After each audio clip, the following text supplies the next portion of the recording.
نشأۃ الأخرى وأنه هو أغنى وأقنى وأنه هو رب الشعرى وأنه أهلك عادا الأولى وثمود فما أبقى وقوم نوح من قبل إنهم كانوا هم أظلم وأطغى والمؤتفكة أهوى فغشاها ما غشى فبأي آلاء ربك تتمارى هذا نذير من النذر الأولى أزفت الآزفة ليس لها من دون الله كاشفة أفمن هذا الحديث تعجبون وتضحكون ولا تبكون وأنتم صامدون فاسجدوا لله واعبدوا صدق اللہ العظیم رب اشرح لي صدری ویسر لي امری واحلل عقدۃ من لسانی یفقہوا قولی اللہم الہمنا رشدنا واعذنا من شرور انفسنا اللہم ارنا الحق حقا وارزقنا اتباعہ وارنا الباطل باطلا وارزقنا اجتنابہ اللہم وفقنا لما تحب وترضى آمین یا رب العالمین۔ ہم سورہ نجم کا مطالعہ کر رہے تھے، آیت نمبر 42 تک ہم نے مطالعہ مکمل کر لیا تھا، اور ابھی میں نے آیت 43 سے آیت 62 تک کی آیات آپ کے سامنے تلاوت کی ہیں، اور یہی آج ہم نے کوشش کرنی ہے کہ مکمل ہو جائے۔ امید ہے انشاءاللہ تعالیٰ تکمیل ہو جائے گی۔ اس آخری حصے میں جو مضمون آیا ہے وہ اللہ تبارک و تعالیٰ کی قدرت کا بیان ہے۔ اگر اسے ایک عنوان دیا جائے تو اللہ کی قدرت کی نشانیاں ہیں کہ جو اس آخری حصے میں دکھائی گئی ہیں، لیکن یہ کہ پچھلے جو مضمون چل رہا تھا اس کے ساتھ اگر جوڑ کے دیکھیں تو جو ایک خاص شخصیت کو سامنے رکھ کر کچھ رہنمائی دی گئی تھی، اور وہ رہنمائی سب کے لیے ہے، لیکن یہ کہ وہاں پہ ایک خاص آدمی جس کا عام طور پہ مفسرین نے ولید بن مغیرہ کا ذکر کیا ہے،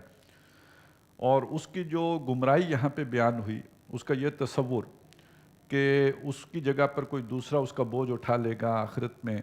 اور وہ اگر نزدیک آیا تھا تو اس کے بعد اس نے ایمان لانے سے جو ہے اپنے دنیا کے مفادات کی وجہ سے پسپائی اختیار کی تھی، اور اس میں جو اس کی سب سے بڑی برائی تھی وہ یہ کہ اسے یہ آخرت کی بارے میں جو ہے وہ اس کی جو احتساب ہے یا اکاؤنٹیبلٹی ہے اس کے بارے میں اس کا خیال یہ تھا کہ اس کا جو بھی بوجھ ہے وہ کوئی اور اٹھا لے گا۔ تو اسے متنبہ کیا گیا کہ کیا تم تک صحف ابراہیم اور موسیٰ کی جو بات ہے وہ نہیں پہنچی، اور اس کا لب لباب یہ ہے کہ اللہ تزر وازرۃ وزر اخری، کہ کوئی جان کسی دوسری کا بوجھ نہیں اٹھائے گی، کوئی اٹھانے والی کسی اور کا بوجھ نہیں اٹھائے گی، ہر ایک نے اپنا بوجھ خود ہی اٹھانا ہے۔ یہ بالکل وہی مضمون ہے جو سورہ عنکبوت کے آخر میں بھی آیا تھا، کہ جس میں یہ بات آئی تھی کہ کچھ نوجوان جو ایمان لے آئے تھے ان کے والدین ان کو سمجھاتے تھے کہ آپ ہماری بات مانو، وہ آخرت میں اگر کوئی تم پر تکلیف آئی، کوئی مصیبت آئی، کوئی پوچھ گچھ ہوئی تو تمہاری جگہ پر ہم سزا بھگتنے کے لیے تیار ہیں، اور تو اس کی جگہ تمہاری جگہ پہ ہم عذاب جھیل لیں گے، اللہ کی پکڑ جو بھی ہوگی اس کو ہم برداشت کر لیں گے، تمہیں غضن نہیں پہنچنے دیں گے۔ تو ان کو بھی جواب یہی دیا گیا تھا کہ یہ ان کا بوجھ میں سے کچھ بھی نہیں اٹھانے والے ہیں، بلکہ یہ ان کے بوجھوں کے ساتھ اپنے بوجھوں کے ساتھ ان کا جو گمراہ کرنے کی کوشش کر رہے ہیں یہ بوجھ بھی ان کو اٹھانا پڑے گا، اور ان کو اپنا حساب دینا ہے، انہوں نے اپنا حساب دینا ہے، کوئی کسی دوسرے کے کچھ کام آنے والا نہیں ہے۔ اسی بات کو یہاں پہ کہا کہ کوئی جان، کوئی بوجھ اٹھانے والی کسی اور کے بوجھ کو نہیں اٹھائے گی، ہر ایک نے اپنی اپنی جو بھی اس نے محنت کی ہوگی اس کا صلہ پانا ہے، اور جو اچھائیاں ہوں گی وہ بھی اس کے سامنے آئیں گی، جو برائیاں کی ہوں گی وہ بھی اس کے سامنے آئیں گی۔ اب جو آج ہمارا دور ہے اس میں تو خیر یہ بات ماننا عام آدمی کے لیے بھی اتنا مشکل نہیں رہا کہ مرنے کے بعد دوبارہ زندہ کیا جا سکتا ہے، اس لیے کہ اور پھر سارا حساب کتاب بھی ہو سکتا ہے، اس لیے کہ اب خود انسان اس بہت سی ایسی چیزوں کا ریکارڈ رکھنے کے قابل ہو گیا ہے کہ ماضی کی چیزوں کا ہم ریکارڈ جو ہے ٹیپ کی صورت میں اپنے پاس محفوظ کر لیتے ہیں، آوازیں ریکارڈ ہو جاتی ہیں،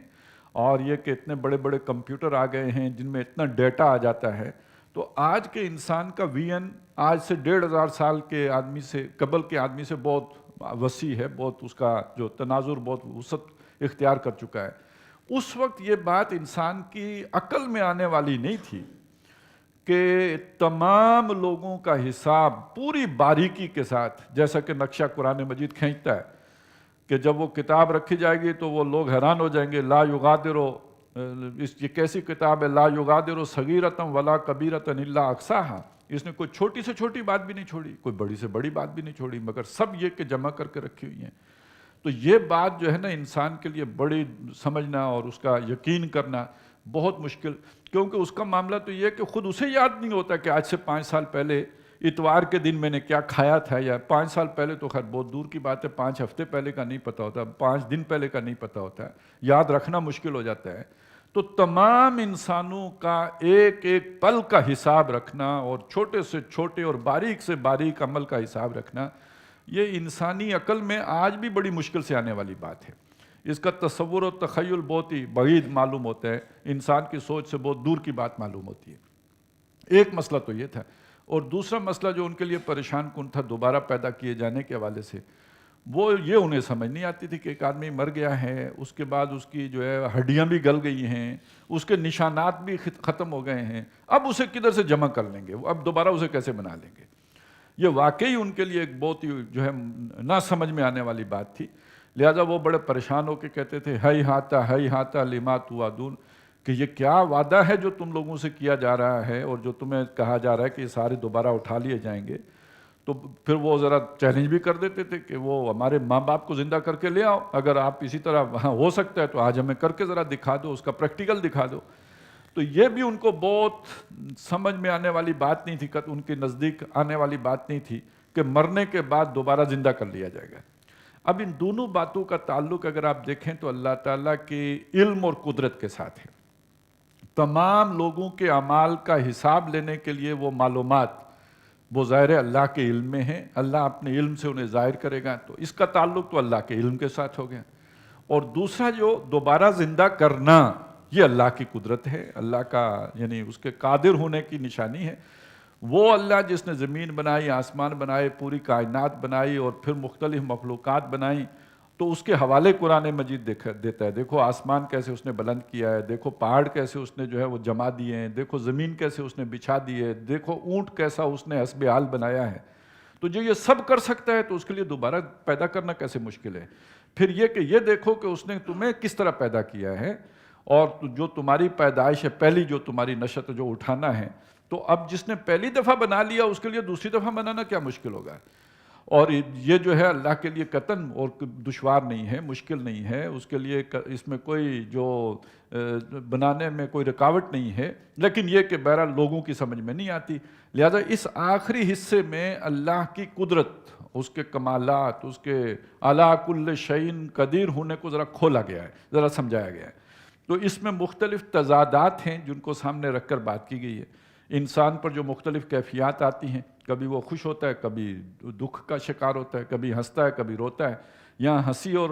رونے کا ذکر ہے، لیکن ظاہر ہے ہنسی اور رونے کا تعلق انسان کی خوشی اور غمی کے ساتھ ہے، اور خوشی اور غمی وہ کیفیات ہیں جن کا چولی دامن کا ساتھ ہے۔ کوئی نہ خوشی دائمی ہوتی ہے نہ غمی دائمی ہوتی ہے۔ یہ تو بس یوں ہی سمجھیے کہ ابھی انسان کو خوشی حاصل ہوئی، وہ اس کے ذرا سرور لے ہی رہا تھا، اسی کے بطن سے کوئی دکھ اور علم پیدا ہو جائے گا، اور کچھ نہیں ہوگا تو یہی پیدا ہو جائے گا کہ یہ خوشی تو کل شاید نہ ہو، ایک خطرہ لائق ہوا اور خوشی ساری ہرن ہو گئی۔ تو بہرحال یہ خوشی غمی ہی کا جیسے دن اور رات ہوتے ہیں تو اسی طرح خوشی اور غمی چلتے رہتے ہیں۔ تو سب سے پہلے تو اس چیز کو نمایاں کیا ہے کہ یہ جو خوشی اور غمی ہے،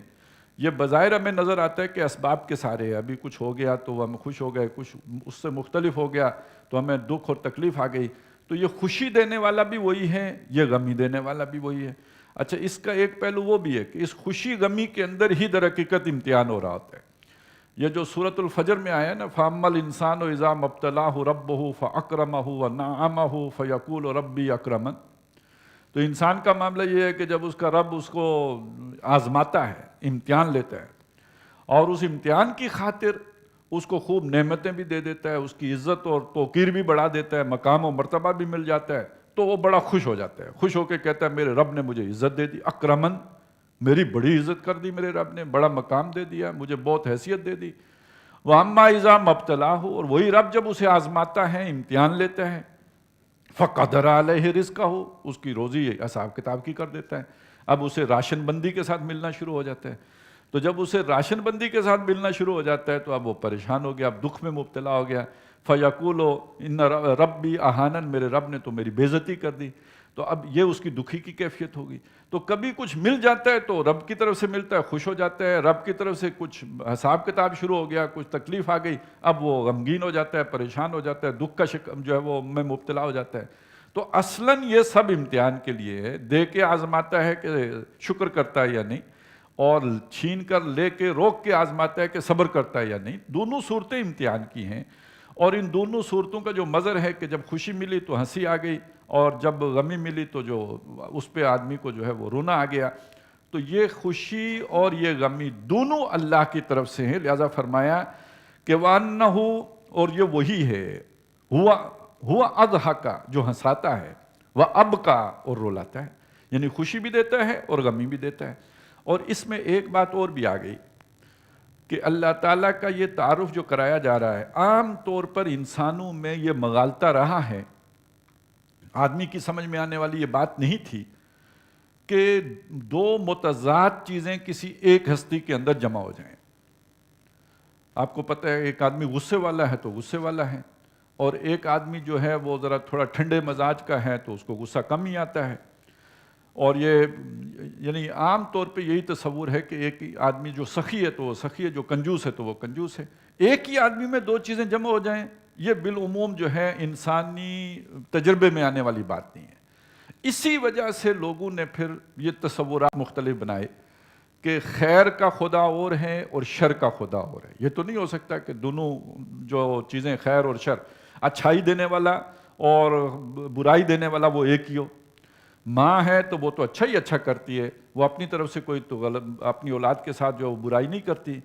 تو اسی طرح اگر کوئی دشمن ہے تو وہ برائی کرے گا، وہ اچھائی نہیں کرے گا۔ تو یہ دو چیزیں، برائی کرنے والا اور اچھائی کرنے والا ایک ہی آدمی ہو، یہ عام طور پہ سمجھ میں نہیں آتی، ایک ہی شخصیت ہو یا ایک ہی ہستی ہو۔ اس لیے جو عام جو دنیا میں ایک رواج رہا ہے کہ دو خدا بنا کے رکھ لیے، ایک خیر کا خدا ہے تو ایک شر کا خدا ہے۔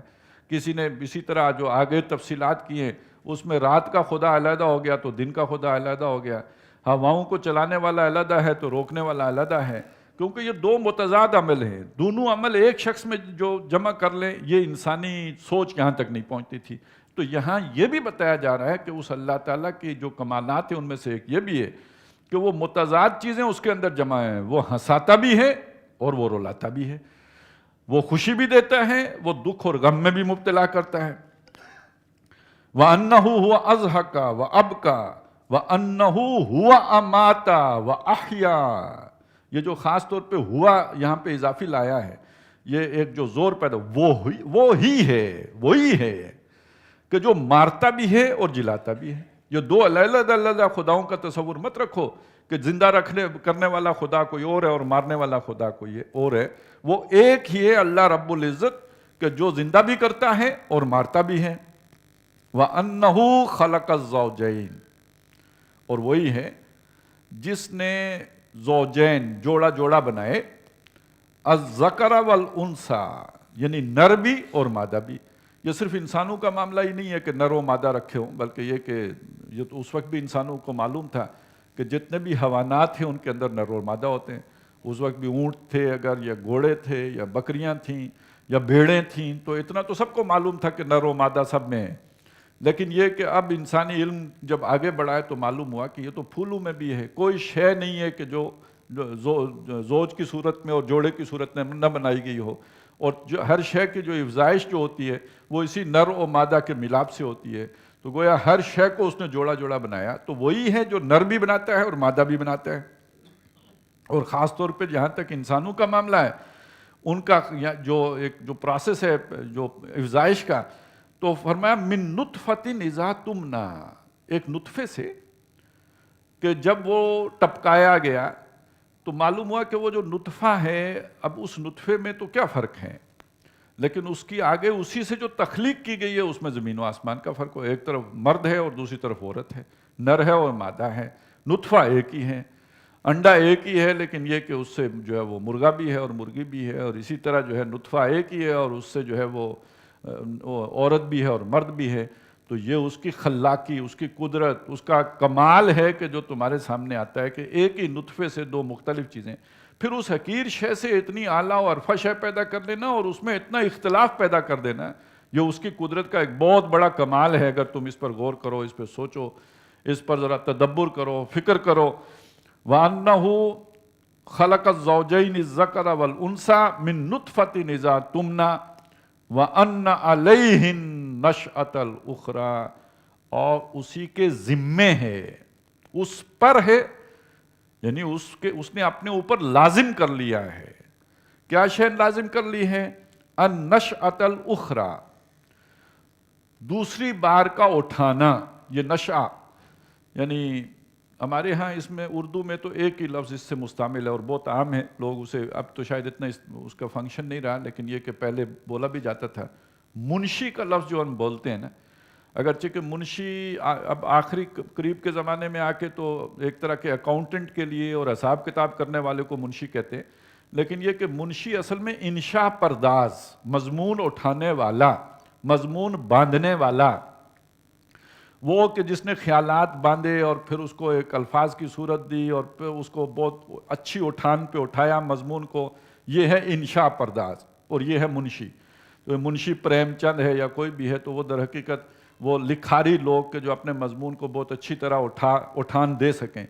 اسی سے یہ ہے النشأۃ الاخری، دوبارہ اٹھایا جانا، جمع کر کے سب کو دوبارہ اٹھا لینا، جسے ہم اپنے عقیدے میں بعث بعد الموت کہتے ہیں۔ یعنی ابھی مرنے کے بعد پھر جو مر چکے اس سے پہلے حضرت آدم علیہ السلام سے لے کر آج تک، اور پھر جو آج سے لے کے قیامت تک جتنے لوگ مر جائیں گے،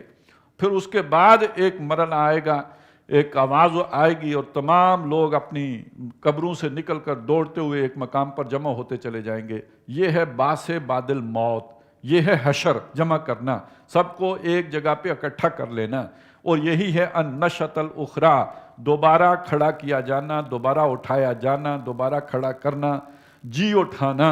اور جی اٹھا کر سب کو جمع کر دینا۔ تو یہ اللہ نے اپنے اوپر لازم کر لیا ہے۔ اچھا، اس کو یہاں سمجھ لیجئے کہ یہ جو آخرت کا معاملہ ہے، ایک تو اس کا تعلق اللہ کی قدرت کے ساتھ ہے، جیسا کہ میں نے آپ کو بتایا کہ بڑا سوال تو یہ اٹھتا ہے کہ اللہ تعالیٰ کیسے کرے گا، تو علی کل شیء قدیر ہے، وہ کر لے گا، اور اس کی قدرت کے کچھ کمالات ہیں جو ہمارے سامنے آئے، وہ اضحک و ابکا، اور وہ امات و احیا، وہی جلاتا ہے وہی مارتا ہے، وخلق الزوجین الذکر والانثی من نطفۃ اذا تمنى وَأَنَّ عَلَيْهِ النَّشْأَةَ الْأُخْرَى، تو جو یہ سب کر سکتا ہے تو وہ دوبارہ بھی اٹھا سکتا ہے۔ اس اعتراض کا جواب بھی آ گیا، ساتھ ہی اس میں یہ بات بھی آ گئی جس کا تعلق اس چیز کے ساتھ جڑ گیا جو پہلے مضمون چل رہا تھا۔ پہلے سب سے پہلے ایک سوال اٹھایا تھا، ام للانسان ما تمنا، کیا انسان کے لیے وہ ہوگا جو اس نے تمنا کی ہے، جو اس کی خواہش ہے، جو وہ چاہتا ہے وہی ملے گا؟ اگر کوئی چاہتا ہے کہ میں دنیا ہی میں رہوں تو کیا ایسا ہی ہوگا؟ اور اگر کسی کی خواہش ہے کہ اسے پوری دنیا کا اقتدار مل جائے تو کیا ایسا ہی ہوگا؟ اور اگر کوئی یہ چاہتا ہے کہ وہ دوبارہ نہ جی اٹھایا جائے تو کیا ایسا ہی ہوگا؟ اور اگر یہ چاہتا ہے کہ اٹھنے کے بعد اسے جنت ملے اور دوزخ سے بچا لیا جائے تو کیا ایسا ہی ہوگا؟ نہیں، یہ سارا کسی اصول کے تابع ہے، کسی قانون کے تابع ہے، کسی ضابطے کے تابع ہے، اور اس کے مطابق فیصلہ ہوگا۔ اس کی پابندی کرنی پڑے گی سب کو، سب مجبور ہیں، اس ضابطے کے تابع ہیں، اس کے مطابق ان کو گزرنا ہوگا۔ اور وہ ضابطہ کیا ہے؟ وہ ابھی ہم نے دیکھا، جو آج بھی جس کا حوالہ آ گیا کہ اللہ تزر وازرۃ وزر اخری، اور وَلَيْسَ لِلْإِنسَانِ إِلَّا مَا سَعَىٰ، اور انسان کے لیے وہی کچھ ہے جس کے لیے اس نے محنت کی، جس کے لیے اس نے کوشش کی، جس کے لیے اس نے سعی کی، جو اس نے کمائی کی، وہی اس کو ملے گا۔ وہ خیر ہوگا تو وہ اس کے سامنے آ جائے گا، شر ہوگا تو وہ اس کے سامنے آ جائے گا۔ یہ وہ اصول ہے۔ اب اگر یہ ایک اچھی زندگی ایک انسان بسر کی ہے اس نے، تو لازم بات ہے کہ اس کو اس کا بدلہ ملے، اس کی جزا ملے، اس کا ایوارڈ ملے، اس کا انعام ملے۔ تو یہ جو آخرت ہے، جو اللہ تعالیٰ دوبارہ سب کو جمع کرے گا، یہ بھی اللہ تعالیٰ کی ایک بہت بڑی نعمت ہے۔ یہ در حقیقت کون انسان ہوگا جس کے دل میں عدل کی خواہش نہ ہو، انصاف کی خواہش نہ ہو؟ اور یعنی ایک معقول آدمی، یہ تو کوئی ظالم آدمی تو ہوگا کہ جو چاہے گا کہ عدل نہ ہو، وہ تو چاہے گا کہ انصاف نہ ہو، وہ تو چاہے گا کہ یہی ظلم جاری رہے کیونکہ اس ظلم میں اس کا فائدہ ہے۔ لیکن ایسے لوگ تو دنیا میں کم ہوتے ہیں، اکثریت تو ان لوگوں کی ہے کہ جو چاہتے ہیں عدل ہو، انصاف ہو، دنیا میں امن ہو اور انصاف کا بول بالا ہو۔ تو یہ انصاف در حقیقت اور عدل، کامل عدل اور کامل انصاف اسی نشأۃ الاخری میں ممکن ہے، جب دوبارہ جی اٹھائے جائیں گے اور جب اس کے بعد پورا پورا حساب لے لیا جائے گا۔ تو جسے یہاں پہ کہا گیا اوفا، وہ جو وَأَنَّ سَعْيَهُ سَوْفَ يُرَىٰ ثُمَّ يُجْزَاهُ الْجَزَاءَ الْأَوْفَىٰ، پھر اس کو بدلہ دیا جائے گا یہ وفا سے اوفا، جیسے ہوتا ہے نا اکبر سب سے بڑا اور اصغر سب سے چھوٹا، اعلیٰ سب سے اونچا، تو اسی طرح سمجھ لیجئے اوفا، سب سے پورا پورا بدلہ دے دیا، اس میں کوئی کمی نہیں ہوگی، یعنی جو آخری انسانی تصور سے بھی اوپر جہاں تک کوئی پورا کرنے کا بندوبست ہو سکتا ہے، عدلے کا پورا پورا بدلہ یہ ہے اوفا جو وہاں پہ مل جائے گا۔ تو یہ تو در حقیقت اللہ کی طرف سے ایک نعمت ہے، اللہ کی طرف سے ایک رحمت ہے، اللہ کی یہ بھی ایک احسان ہے کہ جس نے نیک زندگی بسر کی، اچھی زندگی بسر کی، اس کو پورا پورا اس کا بدلہ مل جائے، اور یہ بھی اس کا احسان ہے اور ہر دل کی خواہش ہے جو ظالم ہیں ان کو پورا پورا اس کا بدلہ ملے، اس کی سزا ملے، اس کے نتیجے میں وہ بھگتے ہیں اپنے کیے کو، جنہوں نے نوع انسانی کو تباہی کے دہانے پہنچایا، ان پہ ظلم و ستم کے پہاڑ توڑے، تو اس کا بدلہ وہ پورا پورا پائیں، ہٹلر بھی پائے اور جو باقی جو پہلے گزرے ہوئے فرعون اور نمرود ہیں وہ بھی پائیں، اور آج کے فرعون اور نمرود بھی پائیں۔ تو یہ تو گویا انسانی خواہش اور اس کی تڑپ ہے۔ وَأَنَّ عَلَيْهِ النَّشْأَةَ الْأُخْرَى وَأَنَّهُ هُوَ أَغْنَىٰ وَأَقْنَىٰ، اور یہ وہی ہے جو غنی کرتا ہے،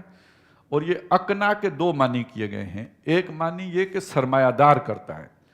پیسہ دیتا ہے، دولت دے دیتا ہے، وہ زیادہ دے دیتا ہے، ضرورت سے زیادہ دے دیتا ہے، غنی کے مقابلے میں، غنی تو احتیاج پوری ہو گئی، غنا ہو گیا۔ اچھا، اس کا تعلق تو فقیری کے ساتھ بھی ہو سکتا ہے، ایک آدمی ہے اس کے پاس کچھ نہیں ہے لیکن دل مطمئن ہے، اس کی خواہش بھی کچھ کی نہیں ہے، اس کے پاس 2 روٹیاں نہیں ہیں لیکن اس کے پاس 1 روٹی کی خواہش بھی نہیں ہے، ٹھیک ہے مل گئی تو کھا لیں گے، نہیں تو بھوکے میں بھی کوئی مسئلہ نہیں ہے، تو وہ بھی غنی ہے، وہ بغیر کسی نعمت کے غنی ہے، اس لیے کہ اس کے اندر خواہش نہیں ہے، استغنا اس کو حاصل ہو گیا، بے نیازی کی کیفیت اس پر طاری ہو گئی ہے، بے نیاز ہے، بے نیاز ہے یعنی یہ کہ وہ اس کو ڈیمانڈ ہی نہیں ہے، اس کی کوئی ارمان ہی نہیں ہے جو اس نے نکالنا ہو، اس کی کوئی ضرورت ہی نہیں ہے جو اس نے پوری کرنی ہو، تو وہ بے فکرہ ہو گیا ہے اور اسے کوئی پرواہ نہیں رہی ہے، یہ غنی ہے۔ اور غنی وہ بھی غنی ہے کہ جس کے پاس اتنا کچھ آ گیا کہ اس کی ساری ارمان نکل گئے، اس کی ضرورتیں ساری کی ساری پوری ہو گئیں، اور وہ اب اس کی کوئی ضرورت باقی ہی نہیں رہی۔ اگر کوئی ایسا آدمی ہے تو وہ بھی، اس کو بھی آپ غنی کہہ سکتے ہیں۔ تو غنی سرمایہ دار کے معنی میں بھی استعمال ہو سکتا ہے، لیکن وہ محتاج، وہ جو ہے فقیر شخص جس کی احتیاج ختم ہو گئی ہو تو وہ بھی غنی ہے۔ اب اس غنی کے مقابلے میں، اس فقیر غنی کے مقابلے میں لفظ لے کے آئیں گے مقابل اگر متضاد، تو وہ پھر ہوگا سرمایہ دار، کہ جس نے پھر پیسہ دیا ہو، دولت دی ہو۔ اقنا اس کا یہ معنی بھی ہے، اور اس کا بالکل مختلف معنی بھی ہے، فقیری، اقنا کسی کو جو ہے بالکل فقیر کر دینا ہے۔ تو یعنی وہ غنی، پھر اگر فقیر معنی لیں گے تو پہلے والے غنی کا مطلب پھر پیسے والا لیں گے، اور اقنا کا مطلب جو ہے وہ فقیر لیں گے، اور پہلے والے کا اگر غنی بے نیاز لیں تو پھر یہ دوسرے والا جو اقنا ہے اس کا معنی لوگوں نے پھر لیا ہے کہ وہ سرمایہ دینے والا، پیسہ دینے والا، دولت دینے والا، یہ بھی وہی ہے۔ اچھا، یہ بھی دنیا میں آپ کو پتہ ہے، یہ تصور رہا ہے کہ دولت کی دیوی علیحدہ ہوتی ہے، اور پھر یہ غربت، یہ ایک علیحدہ مصیبت، تو ان 2 چیزوں کو لوگوں نے علیحدہ کر دیا، لیکن یہاں قرآن مجید نے واضح کر دیا کہ یہ غربت سے دوچار کرنے والا بھی وہی ہے، چھین لینے والا بھی وہی ہے، ناپ تول کر دینے والا بھی وہی ہے، اور اکرام کرنے والا، اعزاز کرنے والا، بے بہا دینے والا، بے حساب دینے والا، یہ بھی وہی ہے۔ وہ اغنا و اقنا، وہی غنی کر دیتا ہے، بے حساب دے دیتا ہے، یا وہ بے نیاز کر دیتا ہے، اور وہی ہے کہ جو سرمایہ دار بنا دیتا ہے یا بالکل فقیر کر دیتا ہے۔ وَأَنَّهُ هُوَ رَبُّ الشِّعْرَىٰ،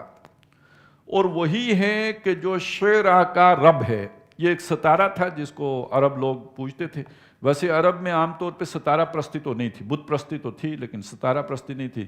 اور دنیا میں ایسا رہا ہے، لوگ سورج کو پوجتے تھے، کوئی لوگ وہ تھے جو چاند کو پوجتے تھے، ستارہ پرست قومیں بھی گزری ہیں۔ ابراہیم علیہ السلام کی قوم بھی جو ہے وہ سال میں 1 مرتبہ ستاروں کی پوجا کے لیے بھی نکلتے تھے۔ لیکن یہ کہ عرب میں کچھ لوگ تھے، جیسے مختلف فرقے ہوتے ہیں، اس کا یہ مطلب نہیں کہ سارے عرب میں یہ بات تھی، لیکن ان کے کچھ لوگ ایسے تھے کہ جو شیر کو بھی رب مانتے تھے، جیسے بعض علاقوں میں لوگ سورج کو رب مانتے تھے، تو یہ کوئی جو وہاں کوئی ستارہ جو ان کو نظر آتا تھا اس کو وہ رب کہتے تھے اور اس کی پوجا کرتے تھے، کوئی اس کا دن بھی مخصوص رکھا ہوتا تھا۔ تو اصل میں وہ جیسے سورج کا رب اللہ ہے، جیسے چاند کا رب اللہ ہے، جیسے تمام مظاہر فطرت کا رب اللہ ہے، اسی طرح شیرا کے اپنے پاس کوئی اختیار نہیں ہے، کوئی طاقت نہیں ہے، کوئی قوت نہیں ہے، وہ کسی کی تقدیر نہ سنوار سکتا ہے، نہ گنوا سکتا ہے، خراب کر سکتا ہے۔ یہ سارے کا سارا اختیار اگر کسی کے پاس ہے تو اللہ تبارک و تعالیٰ کے پاس ہے، اور خود جو یہ ستارہ ہے جس کو لوگ پوجتے ہیں، اس کا رب اور اس کا مالک اور اس کا جو ہے وہ بادشاہ وہ بھی اللہ رب العزت ہے۔ وَأَنَّهُ أَهْلَكَ عَادًا الْأُولَىٰ۔ اب یہاں سے اللہ تعالیٰ کی دوسری طرح کی قدرتوں کا بیان شروع ہو رہا ہے۔ ایک قدرتیں وہ ہیں جو اس نے تخلیق کیا ہے، جو اس نے بنایا ہے، جو وہ کرتا ہے، اور اب آگے جو قدرت ہے وہ بیان ہو رہی ہے کہ جو اس نے بڑی بڑی قوموں کو ہلاک کیا ہے۔ یعنی دو طرح کی اللہ کی قدرت کی نشانیاں ہیں۔ ایک نشانی وہ ہے کہ جو اللہ تعالیٰ نے جو آیات آفاقی و انفسی انسان کے سامنے بکھیری ہیں، جن کو قرآن مجید جو ہے وہ سامنے لاتا ہے، اور جن کے لیے ایک عنوان جو ہے وہ شاہ ولی اللہ رحمۃ اللہ علیہ نے التذکیر بآلاء اللہ، اللہ کی بڑی بڑی جو نعمتیں ہیں ان کے ذریعے سے نصیحت کرنا، تذکیر کرنا، یاد دہانی کرنا، اللہ کی قدرتوں کو بیان کرنا۔ اور ایک اور تذکیر ہے التذکیر بایام اللہ، اللہ کے دنوں سے خبردار کرنا۔ یہ اللہ کے دن کیا ہیں؟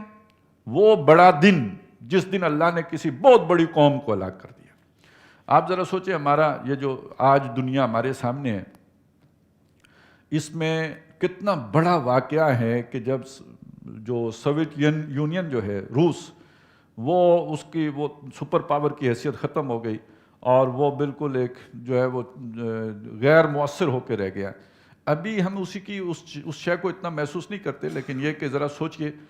کہ اس کے بعد پھر امریکہ کا طوطی بولنا شروع ہوا، اور جو نیو ورلڈ آرڈر کی بات چلی، اور دنیا جو ہے وہ یونیپولر ہو گئی، تو یہ بائی پولر سے یونیپولر ہو گئی، تو یہ بہت بڑا فرق پڑا۔ اسی کو کہا تھا کہ اب دنیا بدل چکی ہے، اب نئی دنیا ہے جس کی شروعات 9/11 کے بعد ہو رہی ہے۔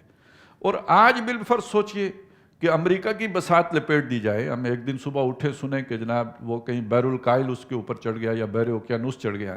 اور امریکہ اب دنیا میں موجود نہیں ہے، تو یہ کتنا بڑا دن ہوگا تاریخ انسانی کے اعتبار سے۔ تو اسی طرح سوچئے بڑی بڑی قومیں جب اللہ نے ہلاک کی، قوم نوح ہلاک ہو گئی، قوم عاد ہلاک ہوئی، قوم سمود ہلاک ہوئی، تو یہ وہ بڑے بڑے دن ہیں، انسانی تاریخ کے عظیم دن، جب اللہ نے کسی قوم کو نیست و نابود کر دیا، ختم کر دیا۔ یہ ایام اللہ ہیں، اللہ کے دن ہیں۔ اب آگے جو ہے اللہ کی اس قدرت کا بیان ہے کہ اپنے وقت کے جو بڑے جابر لوگ تھے، جبار لوگ تھے، بڑے طاقتور لوگ تھے، جن کے اقتدار کا طوطی بولتا تھا، جن کے سامنے کوئی چون چرا نہیں کر سکتا تھا، ان کو کیسے اللہ تعالیٰ نے نیست و نابود کیا۔ کوئی قداور تھے اور کوئی جھگڑالو تھے اور کوئی طاقتور تھے اور کوئی سرمایہ والے تھے اور کوئی اقتدار والے تھے، کوئی فوجوں والے تھے، لیکن یہ کہ اللہ کے سامنے کسی کی نہیں چلی۔ تو وَأَنَّهُ أَهْلَكَ عَادًا الْأُولَىٰ، وہی ہے کہ جس نے پہلے والے عاد کو ہلاک کیا۔ یہ پہلے والے عاد وہ ہیں کہ جن کی طرف حضرت ہود علیہ السلام رسول بنا کے بھیجے گئے۔ نوح علیہ السلام کے بعد جو ان کے بچے کھچے جو لوگ تھے، ان میں سے جو حضرت سام کی اولاد میں سے تھے، یہ جا کے آباد ہو گئے جو آج کل سعودی عرب کا علاقہ یمن کے ساتھ لگتا ہے، جسے الرب الخالی جو بڑا ایک ان کا وہ ایک صحرا ہے، یہ علاقہ تھا جہاں پہ یہ قوم آ کے آباد ہو گئی۔ اور اس کے بعد جو ہے ان کی طرف مختلف نبی بھیجے گئے، پھر آخر میں حضرت ہود علیہ السلام بھیجے گئے۔ انہوں نے حضرت ہود علیہ السلام کی بات نہیں مانی، بار بار سمجھانے کے باوجود نہیں مانی، اور پھر اس کے بعد ان پر عذاب آیا ہے، اور وہ جو بھی تیز آندھی چلی ہے، کئی دن اور رات ان کے اوپر وہ آندھی چلتی رہی، اور یہ بڑے قداور لوگ تھے، بڑے طاقتور لوگ تھے، اور قرآن مجید کہتا ہے کہ یہ گرے پڑے تھے کأنہم اعجاز نخل خاویہ، جیسے کھجور کے تنے گرے پڑے ہوں۔ اسی سے آپ اندازہ لگائیں کہ کتنے بلند و بالا اور طاقت والے لوگ تھے، لیکن یہ کہ اللہ کی جو بھی طرف سے آندھی آئی اور عذاب آیا، اس کا یہ مقابلہ نہیں کر سکے۔ تو وہی ہے جس نے ان عاد کو ہلاک کیا تھا۔ اب اس میں نشانی کیا ہے؟ ان کی طرف ایک رسول آئے تھے، انہوں نے اس رسول کا انکار کیا تھا، بدلے میں اللہ نے ان کو ختم کر دیا تھا۔ اب دھمکی کس کو مل گئی؟ جن کے پاس رسول موجود ہے۔ کس کے پاس موجود ہے؟ عربوں کے پاس آئے ہوئے ہیں محمد رسول اللہ صلی اللہ علیہ وسلم۔ تم ان کو نہیں مان رہے ہو، تم ان کا انکار کر رہے ہو، تو پھر جو حشر عاد کا ہوا ہے اس کے لیے تیار ہو جاؤ. وہ صبح ہو شام ہو 6 سال بعد ہو 10 سال بعد ہو وہ پھر ہونا ہی ہونا ہے اگر تم نے انکار کر دیا اور نہ مانا. وَأَنَّهُ أَهْلَكَ عَادًا الْأُولَىٰ وَثَمُودَ فَمَا أَبْقَىٰ. اور سمود کو اس نے ہلاک کیا اور کسی کو باقی نہیں چھوڑا, کوئی باقی نہ بچا. یہ سمود اصل میں وہ اولا ہے, عاد اولا. یہ جو سمود جن کا نام ہے یہ انہی کی اولادیں ہیں جو بچ گئے تھے, جو حضرت ہود علیہ السلام پر ایمان لے آئے تھے اور بچ گئے. اور پھر یہ وہاں سے جب وہ پورا علاقہ چھوڑ کر یہ بحیرہ احمر کے ساتھ جا کر ساحل کے ساتھ ہجر کے علاقے میں یہ آباد ہو گئے. یہ ہیں کہ جنہوں حضرت صالح علیہ السلام ان کی طرف بھیجے گئے, ان کو اونٹنی دکھائی گئی کہ جو گابن اونٹنی چٹان سے برآمد ہوئی, انہوں نے پھر بھی نہیں مانا, تو یہ سارے ہلاک کیے گئے ہیں. انہیں عاد ثانی بھی کہتے ہیں. وہ عاد اولا تھے جن کی طرف حضرت ہود علیہ السلام گئے, اور جن کی طرف حضرت صالح علیہ السلام آئے ان کو عاد ثانی بھی کہتے ہیں اور ان کو سمود بھی کہتے ہیں. ان کے دونوں نام ہیں. تو سمود کی طرف بھیجا اور کو ہلاک کیا, اسی نے سمود کو بھی ہلاک کیا اور کسی کو باقی نہ چھوڑا. وَقَوْمَ نُوحٍ مِّن قَبْلُ. اور نوح کی قوم کو ہلاک کیا اس سے پہلے. یعنی ظاہر ہے جو پہلی قوم ہلاک ہوئی حضرت آدم علیہ السلام کے بعد وہ نوح علیہ السلام کی قوم ہے, اور ان کے بعد پھر عاد ہیں, پھر سمود ہیں. وہ قومیں جن کا ذکر قرآن مجید میں آیا ہے, اگرچہ کہ اور کوئی قوم نہیں ہے جو حضرت آدم علیہ السلام کے بعد نوح علیہ السلام کے درمیان جسے ہلاک کیا گیا ہو, کیونکہ پہلے رسول جو مبعوث کیے گئے ہیں وہ حضرت نوح علیہ السلام ہیں. لیکن حضرت نوح علیہ السلام کے بعد نسل انسانی دنیا میں پھیلی ہے, صرف عرب میں ہی نہیں تھے. عرب میں تو وہ لوگ آباد ہوئے جو حضرت نوح علیہ السلام کے ایک بیٹے کی اولاد ہیں, حضرت سام کے. یہ جو عاد ہیں عاد اولا, پھر جو عاد ثانی ہیں سمود, انہی میں سے تھے حضرت ابراہیم علیہ السلام. یہ سارے وہ لوگ ہیں جو حضرت سام کی نسل میں سے ہیں. حضرت حام کی نسل جو ہے وہ عرب میں نہیں آباد ہوئی, وہ تو وہاں سے نکلیں, کوئی جا کے افریقہ, سوڈان, مصر وغیرہ, اور کوئی جا کے جنوب یہ مشرقی یورپی اقوام ہیں جو یہ ساری, یعنی جیسے یہ اسپین وغیرہ, اور یہ بلکہ یہ جو آپ کا نیچے یونان اور یہ جرمنی وغیرہ, یہ وہ علاقے ہیں جہاں ان کی نسلیں آئی ہیں. اور ہندوستان یہی لوگ آئے ہیں, سندھ میں اور ہند میں آ کے یہ حضرت حام کی نسل ہے جو آباد ہوئی ہے. اور پھر حضرت یافس جو ان کے تیسرے بیٹے تھے, وہ نسلیں ہیں جو آج کا جو روس ہے اور چین ہے, اور پھر یہیں سے وہ نارڈرک جو ریسز ہیں جو یورپ میں اب آباد ہیں, یہ ساری حضرت یافس کی نسل میں سے ہیں. ان سب کی طرف نبی رسول آتے رہے, لیکن ان کا ذکر قرآن نے نہیں کیا. قرآن مجید نے انہی نبیوں رسولوں کا ذکر کیا ہے جو جزیرۃ العرب میں آئے ہیں, اس لیے کہ قرآن کا مخاطب جو ہیں وہ عرب لوگ ہیں,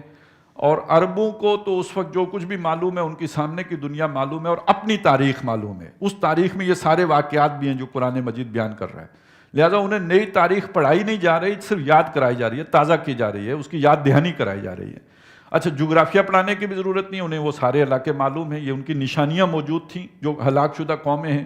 ان کے پرانے گھر موجود تھے, تو وہ جیسے قرآن انہیں بار بار کہتا ہے کہ زمین میں چلتے پھرنے نہیں, یسیروا فی الارض فینظروا کیف کان عاقبۃ المکذبین, تاکہ یہ دیکھ سکیں جنہوں نے جھٹلایا ان کا کیا انجام ہوا. تو وہ سارا ان کے رستوں میں واقع تھے. کوئی یمن جاتے ہوئے رستے میں آتا تھا, تو کوئی شام جاتے ہوئے رستے میں وہ بستیاں آتی تھیں. ان سے تو یہ واقف تھے. لیکن وہ نبی یا رسول جو افریقہ میں آئے ہوں, جو ہندوستان آئے ہوں, جو چائنا آئے ہوں, ان کی انہیں نہ خبر تھی, نہ قرآن مجید نے ان کا ذکر کیا. اجمالاً ہمیں معلوم ہے 313 رسول آئے ہیں,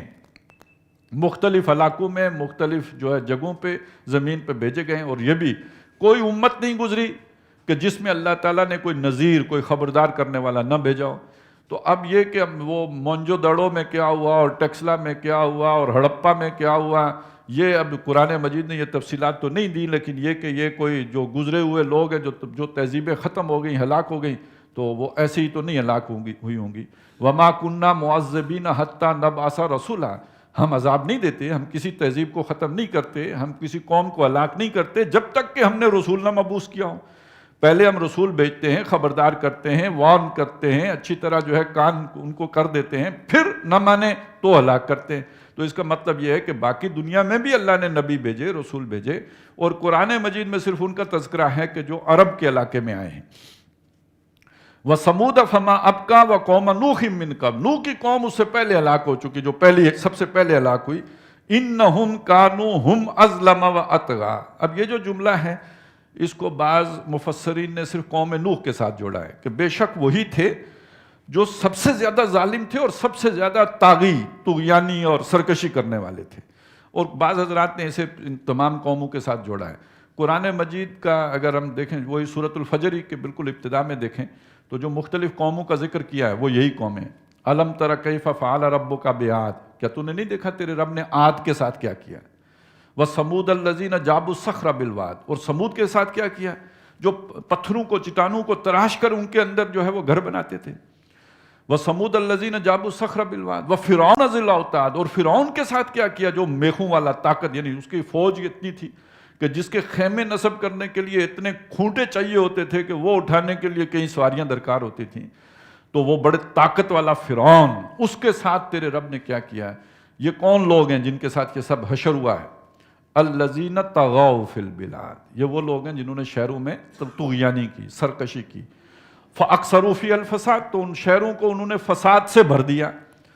یہ جو فساد ہے یہ ہے در حقیقت وہ جو ان کا سرکشی بھی کے نتیجے میں ہوا ہے، بگاڑ پیدا ہو گیا، وہ ظلم کھڑا ہو گیا۔ لہٰذا یہ ایک معنی یہ بھی کیا گیا کہ یہ ساری ہی قومیں جو ہلاک کی گئیں، یہ تمام انسانوں میں سے وہ اس وقت کے انسانوں میں سب سے زیادہ ظالم بھی تھے، اور یہ وہ لوگ ہیں کہ جو سب سے زیادہ طاغی اور سرکش بھی تھے، تو اس لیے اللہ تعالیٰ نے سب کو ہلاک کر دیا۔ تو ہلاکت کے لیے دو باتیں سامنے آئیں، ایک یہ کہ ان کا ظالم ہونا، اور دوسرا یہ کہ ان کا اللہ کی حدود سے تجاوز کرنا، سرکش ہونا، طغیانی پہ اتر آنا، تو اس کے نتیجے میں زمین میں فساد پیدا ہو جاتا ہے، اللہ تعالیٰ ان قوموں کو ہلاک کر دیتا ہے۔ وَالْمُؤْتَفِكَةَ أَهْوَىٰ، اور وہ الٹائی گئیں جو پٹخ کر، یعنی وہ بستیاں کہ جن کو پٹخ دیا گیا، الٹا دیا گیا، اور اس سے مراد ہے وہ جو لوط علیہ السلام جن دو بستیوں کی طرف بھیجے گئے تھے، یہ چھوٹے چھوٹے قصبات تھے، اور یہ بحیرہ مردار کے کنارے پر واقع دو بستیاں تھیں۔ یہ گزرگاہ تھی ان لوگوں کی جو یمن سے شام کی طرف سفر کرتے تھے۔ یمن اور شام کا سفر جو ہے یہ بہت ہی تسلسل سے ہوتا تھا، اس لیے کہ اس زمانے میں یوں سمجھیے کہ مشرق اور مغرب کی جتنی بھی تجارت تھی، اس کا مرکز یہی علاقہ بنتا تھا۔ ابھی نہر سویس تو تھی نہیں، اور کوئی جو ہے وہ round the Cape of Good Hope ادھر سے رستہ ابھی تلاش نہیں ہوا تھا کہ آپ وہ لمبا چکر کاٹ کے جائیں، تو یہی ایک رستہ ہوتا تھا کہ جتنے بھی مشرق سے سامان آتا تھا وہ جا کے یمن اتر جاتا تھا، اور وہاں سے پھر لوگ اسے اٹھاتے تھے، شام پہنچاتے تھے،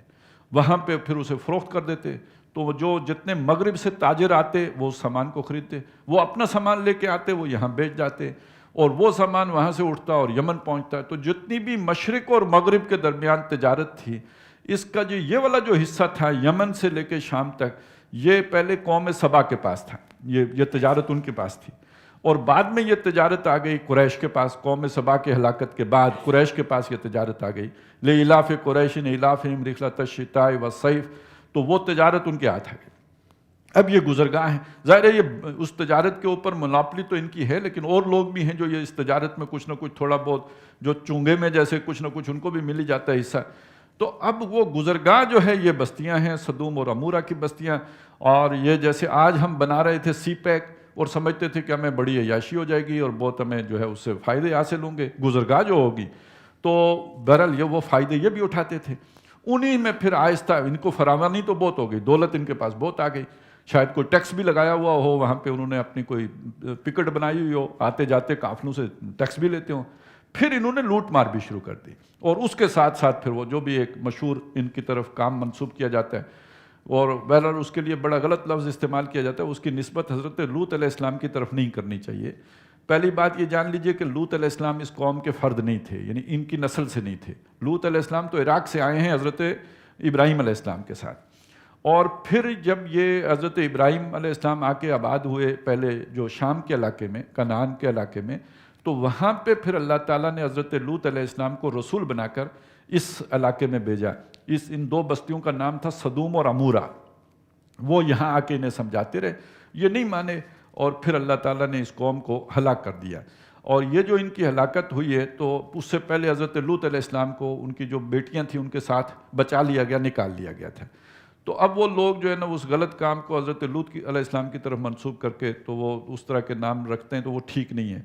یہ عمل قوم لوط ہے، یہ لوط علیہ السلام کی قوم کا، وہ بھی قوم بھی ان کی اصل اپنی نسل سے قوم نہیں تھی، بلکہ وہ کہ جو ان کی مخاطب قوم تھی، اس قوم کا یہ عمل ہے، اور اس کو اسی طرح بیان کرنا چاہیے۔ والمؤتفقۃ اہوا، اچھا اس لیے اس کو کہا موتقفہ، یعنی یہ کہ جس کو الٹا دیا گیا ہو۔ اس قوم پر کئی طرح کے عذاب آئے ہیں۔ ایک عذاب جو ہے وہ جو سورہ قمر میں ہے، آگے جس ذکر اس کا آ جائے گا، کہ سب سے پہلے وہ جو بھی فرشتے تھے انہوں نے کوئی اس طرح ہاتھ جو ہے وہ چلایا کہ وہ اندھے ہو گئے لوگ، انہیں نظر آنا ختم ہو، انہیں کوئی شے نظر نہیں آتی تھی۔ پھر قرآن مجید نے ایک اور عذاب کا ذکر کیا ہے، اور وہ عذاب یہ ہے کہ ان کے ایک چیخ آئی ہے، بہت تیز آواز آئی ہے، جس سے وہ ان کے اور ہوش و حواس اڑ گئے ہوں گے۔ پھر ان کے اوپر جو ہے ایک زلزلہ آیا ہے، اور اس زلزلے سے ان کی عمارتیں گر گئی ہوں گی، وہ جسے یہاں متفقہ کہا کہ بھئی وہ سارا جو اوپر تھا وہ نیچے ہو گیا۔ جعل عالیہا سافلہا، جو ان کی بلند جگہ تھی اس کو پست کر دیا، یعنی بلڈنگیں گر گئی ہوں گی، پہاڑ ہموار ہو گئے، بالکل تباہی و بربادی کا نقشہ کھنچ گیا ہے۔ پھر ان کے اوپر پتھراؤ ہوا ہے، سنسار کیے گئے ہیں، اور جو ہے وہ ہر طرف سے ان کے اوپر پتھر جو ہے وہ برسائے گئے ہیں۔ اس طرح وہ، اور بلکہ پھر ایک اور بھی ہے کہ وہ جو پٹخ دی گئی، جیسے یہاں پہ الفاظ ہیں، اس سے معلوم ہوتا ہے کہ وہ شاید بالکل دھسا دیے گئے، زمین کے اندر بھی دھسا دیے گئے۔ اور یہ بورۂ مردار کے اندر شاید کسی ایسے شہر کی کوئی نشانیاں اب سیٹلائٹ سے جو ہے دیکھی بھی گئی ہیں، شاید کہ آگے وہ کوئی اس کے جو بھی آثار ہیں وہ دریافت ہو جائیں، آثار قدیمہ والوں کو مل جائیں۔ تو بہرحال اس بستی پہ کئی طرح کے عذاب ہیں کہ جو اللہ کی طرف سے آئے ہیں ان کے اس برے فعل کے نتیجے میں۔ اور یہ وہ پہلی قوم ہے جس میں سماجی برائی پیدا ہوئی ہے۔ تاریخ انسانی کے اعتبار سے دیکھیں، قوم نوح ہے، قوم عاد ہے، قوم سمود ہے، ان کے اندر جو برائیاں تھیں وہ برائیاں وہ شرک کی برائی تھی۔ یہ کوئی اخلاقی برائی کا ذکر نہیں ملتا ہے، کوئی سماجی برائی کا ذکر نہیں ملتا ہے، عقیدے کی برائی کا ذکر ملتا ہے کہ یہ بجائے اللہ وحدہ لا شریک کو ماننے کے اس کے ساتھ اور چیزوں کو شریک کر دیتے تھے۔ وہ کوئی بتوں کو کرتا تھا، کوئی ستاروں کو کرتا، کوئی سورج کو کرتا، یہ ان کے اندر برائیاں آئیں۔ جبکہ پہلی قوم جس کے اندر سماجی برائی آئی ہے اور وہ جنسی برائی ہے وہ قوم لوط ہے۔ پھر دوسری برائی قوم شعیب میں آئی، وہ جو ان کے بعد ہیں، وہ مالی بدعنوانی کی ہے، وہ جو بھی کم ناپنا، کم تولنا، گویا معاشی استحصال، اس کی ایک صورت بنی۔ اور پھر سیاسی جبر، یہ فرعون کو جو اس کا ایک، جس نے زمین والوں کو دو حصوں میں تقسیم کر کے کچھ کو جو ہے وہ بالکل غربت سے نیچے ایک لیول دے دیا، اور کچھ کو اس نے بالا تر بنا دیا، کچھ مستضعفین ہیں اور کچھ مستکبرین ہیں۔ یہ تقسیم فرعون نے پہلی دفعہ کی ہے۔ تو یہ جو سماجی برائیوں کا دور ہے یہ حضرت لوط علیہ السلام کی قوم سے شروع ہوا ہے۔ اس سے پہلے یہ اعتقاد کی اور عقیدے کی خرابیاں تو تھیں، لیکن یہ والی چیزیں اس کے بعد شروع ہوئی ہیں۔ فَغَشَّاهَا مَا غَشَّا، تو اس کو ڈھانپ لیا جس کسی نے کہ اسے ڈھانپ لیا۔ اللہ کے عذاب کی جو صورت اس پر آئی ہے اور جس طرح وہ تباہ ہوا ہے، یعنی وہ جس عذاب نے اسے ڈھانپ لیا تو اس کو انسانی سطح پر بیان نہیں کیا جا سکتا۔ فَبِأَيِّ آلَاءِ رَبِّكَ تَتَمَارَىٰ، تو تم اپنے رب کی کون کون سی نعمت کو یا قدرت کو، آلہ کے دونوں معنی جو ہے وہ سامنے آتے، جیسے سورہ رحمان میں بھی آتا ہے کہ تم اپنے رب کی کون کون سی نعمتوں کو جھٹلاؤ گے اور کون کون سی قدرتوں کو جھٹلاؤ گے، دونوں معنی ہو سکتے ہیں۔ اب یہاں اگر ہم نعمت معنی کریں تو ایک بڑا سوال کھڑا ہو جاتا ہے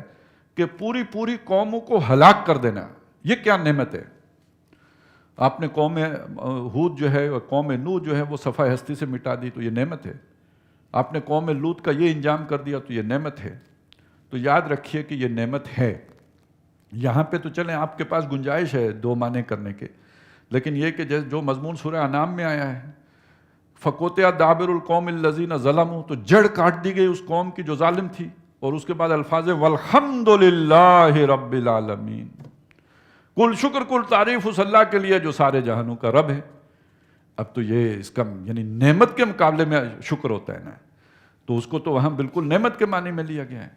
تو یہ سمجھ لیجئے بہت اہم بات ہے، ظلم کا ختم ہونا اور امن کا آنا، اس سے بڑی نعمت کوئی نہیں ہے۔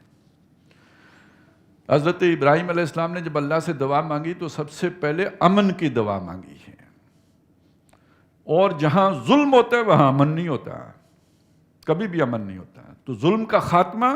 امن کا قیام، یہ سب سے بڑی نعمت ہے جس کے سامنے باقی ساری نعمتیں ہیچ ہو جاتی ہیں۔ اور دنیا سے ظالم کا خاتمہ کر دینا یہ اللہ کا بہت بڑا احسان ہے۔ شکر ہے اس اللہ کا جس نے اس ظالم سے جان بچائی ہے، تو یہ تو لوگ اس پر بڑا ہمیشہ خوشیاں مناتے ہیں۔ وَقَتَلَ داؤد و جالوت، جب حضرت داؤد علیہ السلام نے جالوت کو قتل کر دیا، یہ بڑے امن کی بات ہے۔ اسی کو پھر کہا وَلَوْلَا دَفْعُ اللَّهِ النَّاسَ بَعْضَهُم بِبَعْضٍ لَفَسَدَتِ الْأَرْضُ، اگر اللہ بعض لوگوں کے ذریعے سے بعض کو دفع نہ کر دے تو زمین میں فساد پھیل جائے، کرپشن ہو جائے، پھر لوگوں کو جو ظلم و ستم کا نشانہ بن جائیں۔ تو ظالموں کے مقابلے میں بعض اوقات اللہ دوسرے ظالم کھڑا کر کے ان کو بھگا دیتا ہے، کچھ تو ریلیف مل جاتا ہے، اور یا کہ پھر ظالموں کے مقابلے میں اللہ حق پرست کھڑے کر دیتا ہے اور ان حق پرستوں کے ہاتھوں ان ظالموں کا کلا کما کر دیتا ہے، فَلْيَدْمَغُهُ، اس کا بھیجا نکال دیتا ہے ظلم کا، اور جو بھی ایک باطل ہوتا ہے اس کا، اور پھر حق کا بول بالا ہو جاتا ہے، امن، سکون، چین، اس کا دور دورہ ہو جاتا ہے، اور جو ہے وہ لوگوں کے اوپر سے ظلم کا خاتمہ ہو کر انصاف قائم ہو جاتا ہے، لِيَقُومَ النَّاسُ بِالْقِسْطِ، تاکہ لوگ انصاف پر، عدل پر قائم ہو جائیں اور امن و سکون سے ہمکنار ہو جائیں۔ تو یہ سارا در حقیقت اس طرح کے بدمعاش لوگوں کا خاتمہ کرنا، ایسی بدمعاش قوموں کو صفحہ ہستی سے مٹا دینا، یہ اللہ کے احسانات میں سے ہے، اس کی نعمتوں میں سے ہے۔ تو فَبِأَيِّ آلَاءِ رَبِّكَ تَتَمَارَىٰ، اب اس سارے کو بیان کرنے کا مقصد کیا ہے کہ اللہ تعالیٰ نے اس دنیا کو ظلم پر نہیں بنایا ہے، اللہ تعالیٰ نے اس دنیا کو امن پر بنایا ہے۔ اگر ظلم ہوتا ہے تو یہ ایسا ہی ہے جیسے انسانی جسم میں کوئی انفیکشن ہو جائے اور اسے بخار آ جائے، یہ عارضی کیفیت ہے، یہ اللہ کی نظر میں یہ مستقل کیفیت نہیں ہے۔ لہٰذا اس میں سے دو چیزیں نکلیں، ایک یہ کہ وہ ظلم حد سے بڑھے گا تو دنیا میں بھی ختم کر دیا جائے گا، جیسے سورۃ الفجر میں آیا ہے کہ الذین طغوا فی البلاد فاکثروا فیہا الفساد فصب علیہم ربک صوت عذاب، تو تیرے رب نے ان پر عذاب کا کوڑا برسایا۔ ان ربک لبالمرصاد، تیرا رب جو ہے لا تعلق ہو کے بیٹھا ہوا نہیں ہے، وہ پوری طرح چوکنا ہو کر گھات لگا کے بیٹھا ہوا ہے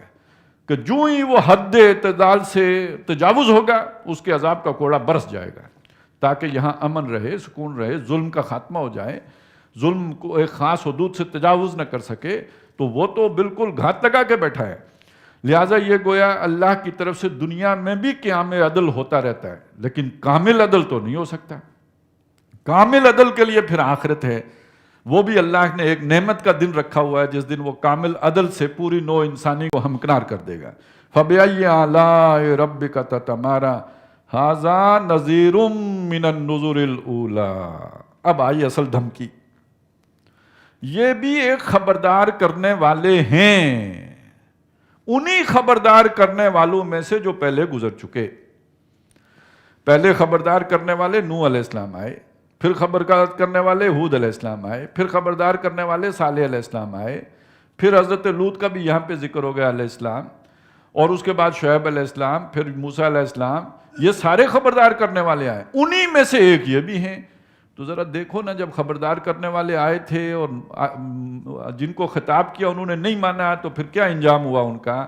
لہٰذا اگر کچھ جوڑ سکتے ہو، سمجھ سکتے ہو، چیزوں کو ملا کر نتیجہ نکال سکتے ہو تو بتاؤ اب تمہارا کیا انجام ہونے والا ہے جن کے پاس محمد الرسول اللہ آ گئے ہیں۔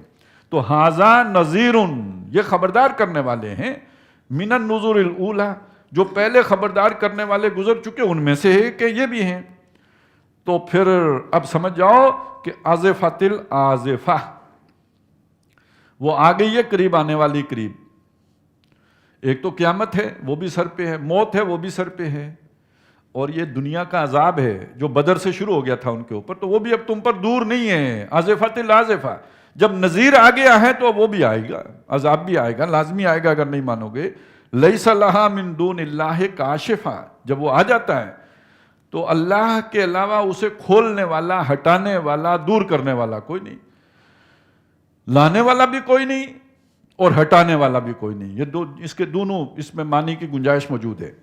افمن ھذا الحدیث تعجبون، کیا اس حدیث سے، اس بات سے تمہیں تعجب ہوتا ہے، حیران ہوتے ہو کہ یہ کیسے ہوگا، دوبارہ زندہ کیسے کرے گا، یا عذاب کیسے بھیجے گا، اس پر تم حیران ہوتے ہو۔ وَتَضْحَكُونَ وَلَا تَبْكُونَ، اور ہنستے ہو روتے نہیں ہو۔ اصل میں وہ تو اس کو بالکل، یعنی جب دوبارہ زندہ کرنے کی بات کرو یا یہ کہ عذاب آئے گا مکے پر، اب ظاہر ہے ان کا اپنا مکے کا ایک تصور ہے، اللہ کا گھر ہے، عذاب آئے گا کیسے ہو سکتا ہے، تو وہ پھر یہ باتیں سن کر یا یہ کہ لوگوں کو یہ تاثر دینے کے لیے کہ ان باتوں میں کوئی وزن نہیں ہے، ہنسیاں اڑاتے تھے، مذاق کرتے تھے، استہزاء کرتے تھے، وَتَضْحَكُونَ تم ہنستے ہو، وَلَا تَبْكُونَ حالانکہ یہ رونے کی بات ہے۔ اگر نہیں مانو گے تو پھر یہ کہ وہ رونے کے دن کوئی دور نہیں ہے۔ وَأَنْتُمْ صَامِدُونَ اور اس کے مقابلے میں تم جو ہے وہ اپنے طرح طرح کے مکر و فریب کے جو ہے کھیل کھیلتے ہو۔ فَاسْجُدُوا لِلَّهِ اللہ کو سجدہ کرو، اس کے آگے سجدہ ریز ہو، اپنی گردنیں اس کے آگے جھکاؤ، عاجزی اختیار کرو، وَعْبُدُوا اور یہ کہ بندگی کرو، عبادت کرو، فرمانبرداری کرو، اس کی اطاعت کرو، اس کے تابع فرمان بنو، اسی میں تمہاری نجات ہے، اسی میں تمہاری بچت ہے، دنیا کی بھی اور آخرت کے بھی۔ تو اس میں بہرحال نبی اکرم صلی اللہ علیہ وسلم کا جو یہ پیغام تھا یہ تو آج ہمارے پاس بھی موجود ہے، اور دنیا کے حالات بتا رہے ہیں کہ ہماری بھی وہ آزفۃ الآزفہ، وہ قریب آنے والی مصیبت بہت قریب آ ہی چکی ہے، اس سے کھولنے والا ہٹانے والا اللہ کے سوا کوئی بھی نہیں ہے، کوئی ہمارا دوست نہیں، کوئی بچاؤ کرنے والا نہیں ہے۔ حل ہمارے پاس بھی اس کے سوا کوئی نہیں ہے کہ اپنی گردن اللہ کے آگے جھکا دیں۔ گردنیں ہم نے امریکہ کے آگے جھکائی ہوئی ہیں، ہم نے دنیا کے آقاؤں کی غلامی اختیار کی ہوئی ہے۔ تو بندگی کرو، غلامی کرو اس رب کی جس کی قدرتیں ہر طرف جو ہے وہ جو جن کی بہار ہے، اور جو تمہارا سہارا بن جائیں تو کوئی دشمن تمہارا بال بینکا نہیں کر سکتا۔ تو فَاسْجُدُوا لِلَّهِ وَاعْبُدُوا اللہ ہی کو سجدہ کرو، اسی کی بندگی کرو، اسی کے تابع فرمان بنو۔ وہ ایک سجدہ جسے تو گراں سمجھتا ہے دیتا ہے آدمی کو 1000 سجدے سے نجات۔ بہت سارے لوگوں کی جو ہے وہ چاکری کرنے سے آدمی کی جان چھوٹ جاتی ہے، تو اسی کے آگے سجدہ ریز ہونا چاہیے۔ بارک اللہ لی ولکم فی القرآن العظیم ونفعنی وإیاکم بالآیات والذکر الحکیم۔ سبحان اللہ والحمد للہ ولا